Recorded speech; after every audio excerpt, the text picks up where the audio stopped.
Top. Alors, imagine tu rentres dans un magasin de vêtements, ton magasin de vêtements préféré, tu rentres dedans, et là tu es un peu perdu entre deux articles, tu sais pas, tu hésites entre un polo qui est bleu et un polo qui est blanc. Voilà, tu t'hésites, voilà, c'est même pas le prix qui te dérange, mais c'est plus les caractéristiques du produit. Bah justement, bah là tu es un peu perdu, une vendeuse va venir te voir, te dire, bah attends, Paul, enfin, elle va pas savoir comment tu t'appelles, mais bah, écoutez, monsieur, qu'est-ce que vous avez besoin? Ah bah j'ai besoin de ci, de ça, ok, ok. Là, elle va justement récolter un maximum de données, de data sur vous. Ok, et pourquoi vous avez besoin de ce t-shirt? Ok, bah parce que ça, parce que ma femme, parce que blablabla, blablabla, ok. Euh, et donc là, justement, elle va vous proposer justement le polo le plus adapté, donc soit le blanc, soit le bleu. Et ben, en fait, il faut savoir que dans la prospection, c'est exactement la putain de même chose. Il y a votre prospect qui a un besoin, parce que déjà il vous répond, il a une conversation avec vous. Donc vous allez creuser en deep justement sur qu'est-ce qu'il a besoin réellement et qu'est-ce que il veut plus profondément. Et justement vous allez donner vous allez lui donner le meilleur produit adapté à lui. Alors bien sûr ça se fait justement dans un appel avec un cadre, etc. Mais le principe de la prospection, vous allez démarcher quelqu'un, il a un besoin, une efficacité, vous allez lui répondre. Euh, et il va résoudre ce problème. Enfin, il y a rien d'autre à comprendre justement.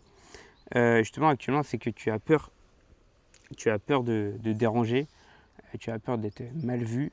Euh, Justement, tu refuses justement catégoriquement de faire du volume parce que justement, tu n'as pas envie. Tu dis que c'est agresser les personnes. Tu n'as pas envie d'être le fou du bus. Voilà, tu as la façon de déranger et que c'est pas la meilleure méthode. Alors que quand t'as aucun client au début, t'as aucune personne qui t'a déjà fait confiance, justement, enfin, ok, déjà, tu es la situation désirée de ton avatar. Donc, déjà, toi, tu peux te mettre directement en preuve, en résultat. Après, si tu es coach sportif et t'as pas de résultat, enfin, t'es pas musclé, va d'abord à la salle, frérot. Voilà. Voilà pour ça. Mais justement, la prospection, c'est vraiment l'école de la vente. Tu vas justement acquérir des connaissances, des compétences quand tu vas justement parler à tes prospects concernant le cadrage, concernant les inefficacités, concernant les douleurs, concernant sa situation actuelle, concernant sa situation désirée.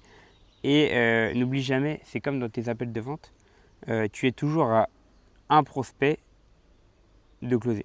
Tu as toujours un prospect d'avoir un client, tu es toujours à un prospect de gagner de l'argent, tu es toujours à un prospect que tu vas aider et résoudre ces inefficacités. Donc super important. Et quand tu auras ça en tête, tu ne voudras pas, enfin, tu voudras prospecter tout le temps. Et n'oublie pas que, faut même un truc que tu te rentres dans le crâne, c'est que faut que tu dises que tu es égoïste En fait, si tu vas pas prospecter les gens, c'est que tu es égoïste. Parce que des personnes ont des problèmes, ont des douleurs.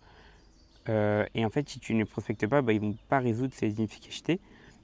Et donc rester dans leur situation actuelle. Donc toi, tu vas les prospecter, tu vas leur donner de la valeur en tant que coach sportif. Donc en fait, ils vont être justement totalement reconnaissants vis-à-vis de ça. Donc si tu n'es pas sûr à 200% que tu peux aller aider ton prospect, aller lui donner un maximum de valeur de par déjà tes vidéos YouTube. D'ailleurs, fais des vidéos YouTube une fois par jour, de manière très brute, ça prend pas beaucoup de temps. Si tu n'es pas sûr à 200% d'apporter de la valeur à tes prospects, ne prospecte pas et ne te lance pas dans l'entrepreneuriat et ne fais pas de crachat de contenu et ne fais rien parce que si tu n'es pas sûr que ton offre va répondre à un besoin, ça sert à rien, tout simplement. Donc tu dois faire justement beaucoup de volume. Et sincèrement, frérot, tu ne deviendras pas bon en prospection en 2 semaines parce que en 2 semaines, frérot, tu vas juste te prendre des portes au début, c'est normal. Et c'est justement la base de l'entrepreneuriat. Frérot, justement, je te laisse rejoindre le canal WhatsApp pour que je te donne déjà la trame de qualification et justement toutes mes méthodes et techniques pour pouvoir prospecter et tu auras de 100% que tu as donné un maximum de valeur à tes prospects, à tes futurs clients.